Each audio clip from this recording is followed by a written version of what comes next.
Y'all know I'm an NBA guy. First and foremost, I want to tell y'all this. My NBA platform is starting to take off, and we about to get to it heavy for NBA free agency. So if you want some more Mr. Taliaferro content, the NBA way, head over to my Ferro Reacts channel.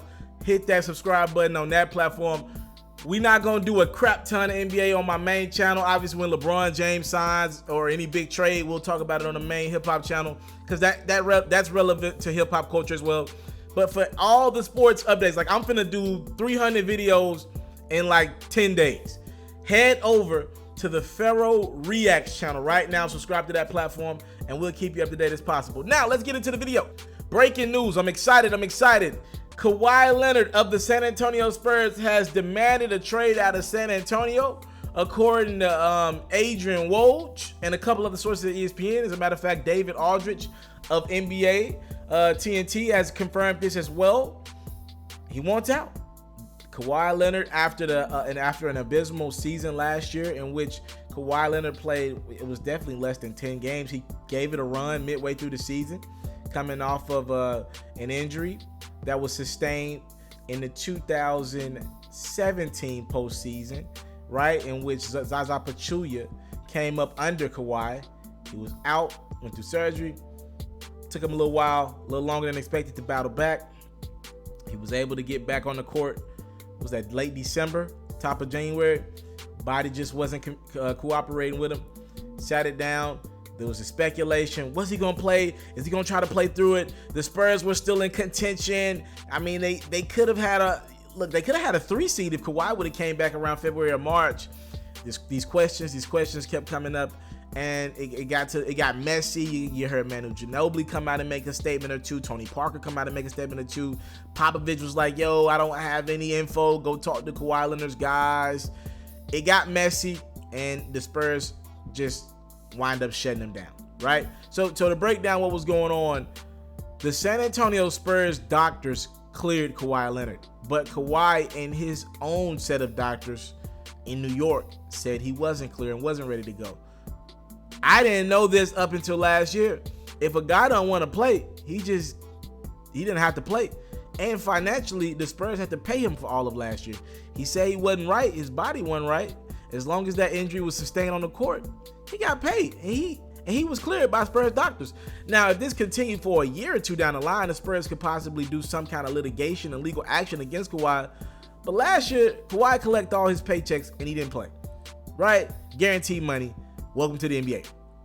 Now, after all that, this summer has finally come, or the offseason for the NBA has finally come to us. And a lot of people thought, Greg Popovich lost his wife in the first round of the playoffs against the Warriors. I think that was around game 2. We were thinking if Pop's going to come back to coach basketball to keep his mind off his wife and everything else, he's going to want to make that relationship right with Kawhi Leonard. And if anybody could make that relationship right, you got to believe it's one of the best coaches of all time, Popovich. Well, reportedly that relationship is past healing. Kawhi wants out. He's demanded a trade out of San Antonio. His preferred destination is Los Angeles, and he wants there immediately. Now, let me make this clear in regards to the preferred destination. The San Antonio Spurs have no obligation to trade Kawhi Leonard to the Los Angeles Lakers. Hell, they don't have to trade him at all. But there's a kicker to this, though. Kawhi has 1 year left on his deal, meaning after this season, in the 2018-2019 season, he can become a free agent and join any team he wants to outright. And if he's frustrated with San Antonio after you just had a guy not play the entire season when he was cleared by your medical staff, maybe the Spurs would want to trade him. So in regards to breaking down Kawhi's leverage, if you want to trade him to, I don't know, the Philadelphia 76ers are reportedly having interest in Kawhi right now. You want to trade him to Philly? If Kawhi's like, yo, I don't want to go to Philly, y'all could trade for me, but in 1 year I'm gonna be a free agent and I'm gonna want out. I'm not saying that's the case. I'm just saying he could do that with any team. If Kawhi doesn't want to sign long term, you take a risk at signing him or trading for him if you're a team, giving away some of your young assets. So we just seen this last year. Remember, the Indiana Pacers traded Paul George. The OKC Thunder took a risk. You traded for Paul George. You didn't know if you were going to keep him or not. Paul George is a free agent as of July 1. So they took this same rental that teams are going to likely take with Kawhi Leonard if he doesn't sign long term, if he doesn't agree to sign long term. So you got to think about it like this. The Thunder in 2 weeks could lose Paul George straight up and down for nothing. They took a risk. They traded Victor Oladipo, who's panned out for the Pacers, right? Well, you look at it like this.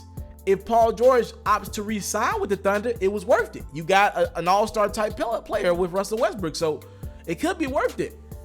But again, Paul George, in a couple weeks, he might leave OKC. And heck, if this guy, Kawhi Leonard, is available, he might be heading to Los Angeles with him. So again, if teams are going to want to trade for Kawhi Leonard, the Spurs can trade him to any team they want to. But, you know, if you're a team out there, you do pose a risk of losing him for nothing next summer if he doesn't want to play for you. He's told the Spurs he wants to be in Los Angeles.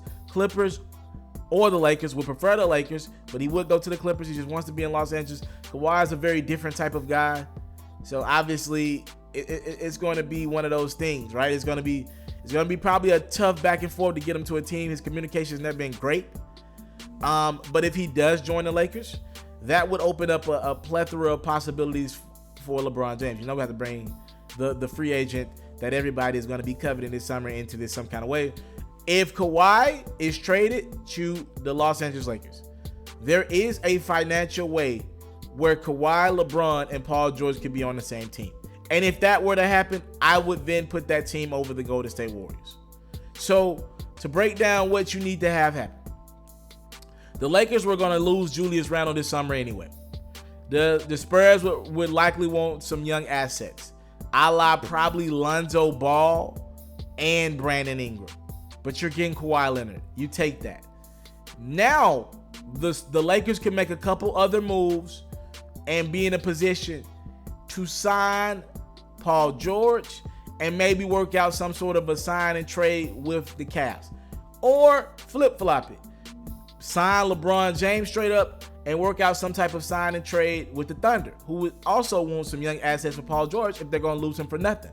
So again, there are a multitude of possibilities. I want you to understand that this Los Angeles Lakers thing is not out of the works. Now, the biggest pitfall to this, in my opinion, is LeBron doesn't have a strong relationship with Kawhi Leonard, from what I've been told. He doesn't have a strong relationship. So this won't be as simple as LeBron calling up his partner D-Wade and calling up his homeboy Chris Bosh, who he was in the same draft class with, or trying to call up a Carmelo Anthony and get him to be in the same, you know what I mean, on the same page as them. This is going to be different. We know Kawhi is a very interesting, reserved guy, but we also know Kawhi Leonard is a competitor and wants to win. Though he might not tell you that in a post-game interview, on the court, that brother goes hard out there, and you know he's tired of looking at the Golden State Warriors collect championships. And heck, people might not understand this, but Kawhi Leonard pretty much by himself in the 2017 NBA playoffs had the Golden State Warriors, who went on to win a championship. He had them down 20 in Golden State game 1 until Zaza Pachulia went under his leg. So I'm just saying, you know, Kawhi feels as if though he could beat this team. He had them down 20 in freaking Golden State game 1 last year. I'm not saying that team would have went on to win that series because the Spurs didn't have a lot of talent, but they probably would have won game 1 if Kawhi doesn't get injured. You add LeBron James, who had the Golden State Warriors beat in game 1 of this year's NBA Finals, right, by himself. You put those two guys together, and now you add a perimeter guy and a Paul George to the mix. Man, look around. And the Lakers could keep Kyle Kuzma. He's on a rookie deal right now. You know what I mean? Now, if you got to trade Kyle Kuzma to the Thunder or the Spurs or the Cavs or whatever, you got to do what you got to do, right? But again, the Lakers have a ton of young talent.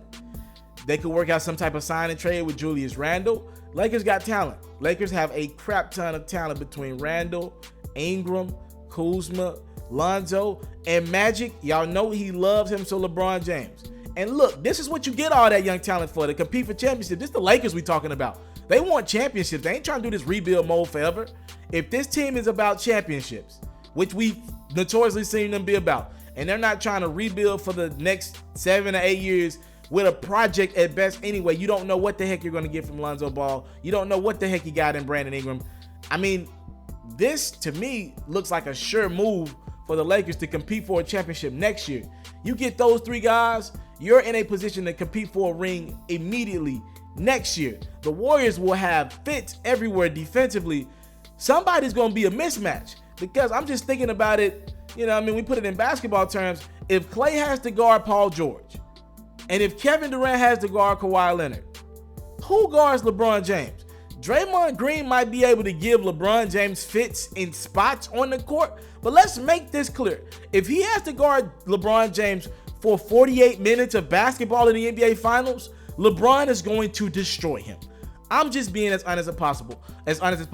And I know you're saying Steph Curry. Yes, I know. MVP and Steph Curry, great player. Don't get me wrong. But trust me, there are going to be a lot of guys that are going to want to join that Los Angeles Lakers team if they see Kawhi, Paul George, and LeBron on the same court, and they can go get a veteran point guard.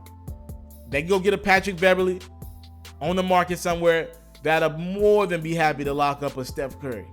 Or if you can't get like a veteran point guard with lockdown defense, heck, on defense, LeBron can guard Steph, and you live with what Draymond does to you. He can't beat you by himself. So there's a lot going on here. We're just scratching the surface of what's to happen. It looks like it's going to be another crazy NBA offseason, and I'm super excited. Again, hit me on that Ferro Reacts platform for more NBA content. As of tomorrow, we're going to get on top of it. As of tomorrow, you'll probably get 30 videos. So if you want non-stop NBA videos, please subscribe to that platform, turn the notifications on, do all that great stuff. I go by the name of Mr. TALIAFERRO. Thank you for the time. Let's put. I do not take it for granted. Salute. And I'm out.